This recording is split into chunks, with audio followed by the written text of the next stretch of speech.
So students, again we are here with chapter 2, atomic structure. We know that what are atomic structure, and in this chapter we will deal with the atomic spectra.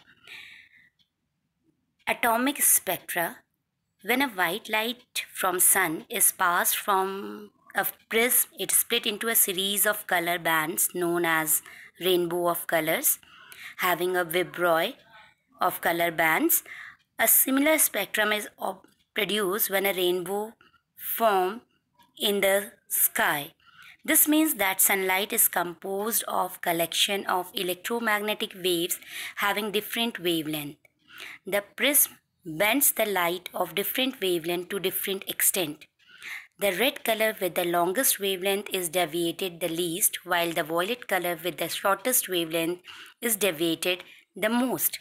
The splitting of light into a series of color band is known as dispersion, and the series of color band is called spectrum.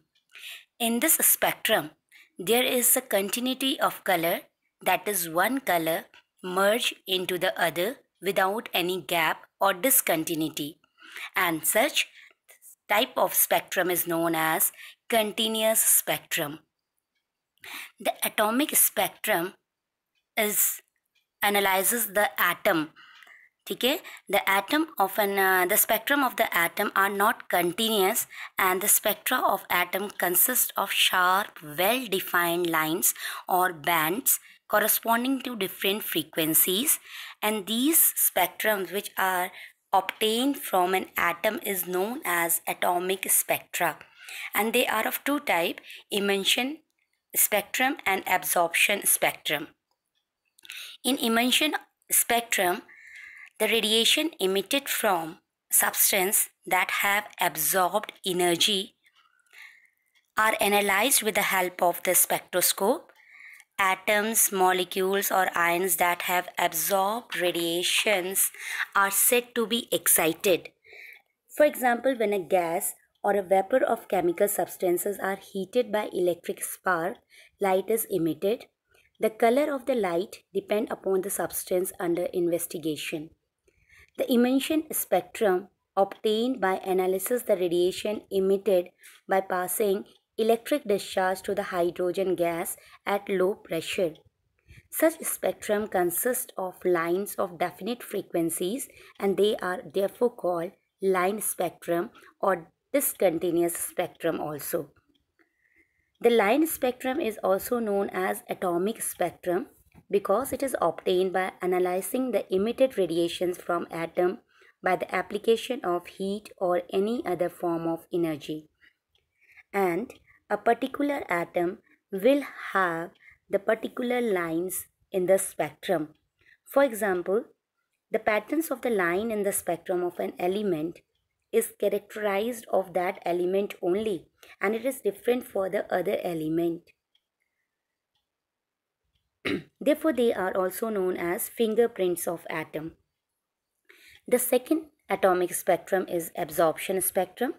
When a continuous electromagnetic radiation is allowed to pass through a gas or a solution of some salt and the transmitted light is analyzed, we obtain a spectrum in which dark lines are observed in an otherwise continuous spectrum. These dark lines indicate that the radiations of the corresponding wavelength have been absorbed by the substance from the white light. Such a spectrum containing a few dark lines due to absorption of light is known as absorption spectrum. So here are the emission spectrum, and the second one is the absorption spectrum. In the emission spectrum, some lines has been obtained. In these, the lines are the emitted radiations, whereas in absorption spectrum, the lines are the absorbed radiations. So emission spectrum is obtained when radiation emitted by the excited substance, and absorption spectrum is obtained when the white light is first passed through a substance and the transmitted light is analyzed with the spectrum. So in emission spectrum, bright colored lines separate by the dark spaces, whereas in absorption spectrum, dark lines are present in an otherwise a continuous spectrum. Here again I have given you the absorption spectrum. Here in a continuous, all the colors are there. In a continuous spectrum, there are certain dark lines has been found, and these dark lines are the wavelength or the frequency absorbed by that substance. So whatever the wavelength has been, radiations of the wavelength has been absorbed will gives a dark line in a continuous spectrum. Next one is the emission spectrum. It is the dark spectrum in which these colored lines indicate that the radiations has been emitted by the substance of these wavelength. Now, line spectrum of the hydrogen atom. The line spectrum of hydrogen atom indicate that there are various energy levels, and from these energy levels, the electrons present in the hydrogen can move to these higher energy level. Whenever the electrons moves to the higher energy level, they become unstable and they want to come back to their original energy level by emitting some of its radiations. Whatever the energy has been absorbed to move to that higher energy level, that has to be emitted out, and they gives certain lines, and that is known as line spectrum of hydrogen atom. So line spectrum of hydrogen atom consists of a series of lines, and they are of 5 types: Lamont series, Balmer series, Pashman series, Beckett series, and Preferred series. Lamont series lies in the ultraviolet region where the N lower energy level is 1 and the higher energy level can be 2, 3 and so on. In Balmer's, the lower energy level is 2nd, Pashman's has the lower energy level of 3rd, Beckett has 4th and Preferred has 5. Balmer series lies in the visible region, whereas Pashman, Beckett and Preferred series lies in the infrared regions. Rutherford model comes in trouble after the atomic spectrum of hydrogen. Rutherford model says that the electrons are revolving around the nucleus, and whenever an electron revolves around the nucleus, it loses its energy and ultimately it will falls into the nucleus of an atom. So Rutherford model cannot able to explain the stability of an atom, and this is the biggest drawback of the Rutherford model.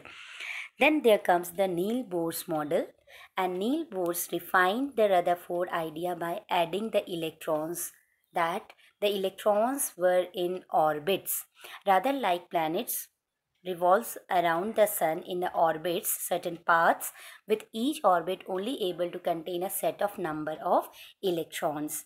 So here is the helium atom. In the nucleus we are having the protons and the neutrons, whereas the electrons are revolving in a definite orbit known as energy cells. These two electrons are revolving in a single cell, so each energy level has its own number of electrons. Bohr suggests that electrons can only exist in certain orbits, and when they are revolving in these certain orbits, they don't lose or gain energy. Line spectrum result from the release of photon as electrons fall back to the lower energy level. This means whenever the electron gain the energy, they move to the higher energy level where they become unstable. So they release the photons, they release the energy. Photons are the energy, and when they release this energy, the electrons fall back to the lower orbital, and the amount of energy emitted will be seen in the form of a spectrum, and that is known as your atomic or the line spectrum.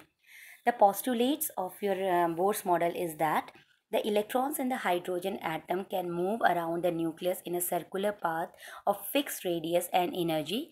These paths are called orbits or energy levels or allowed energy states also. These orbits are arranged constantly around the nucleus having the same center. The energy of the electron in the orbit does not change with time. However, the electron will move from the lower energy level to the higher energy level where required amount of energy is absorbed, and energy is emitted when electrons moves from the higher energy level to the lower energy level. The frequency of radiation absorbed or emitted when transition occurs between the two transition states that differ in energy that by delta E is given by the formula V is equal to delta E upon H, where H is your Planck's constant and delta E is the amount of energy difference between the one energy level and the second energy level. It is commonly known as Bohr's frequency rule. So the angular momentum of an electron in a given stationary state or the energy level can be expressed in the form of equation MEVR. R is the angular momentum equal to NH2 pi, where pi is equal to your 22 by 7. H is your Planck's constant, M is the mass of the electron and V is the velocity of the electron. R is the angular momentum.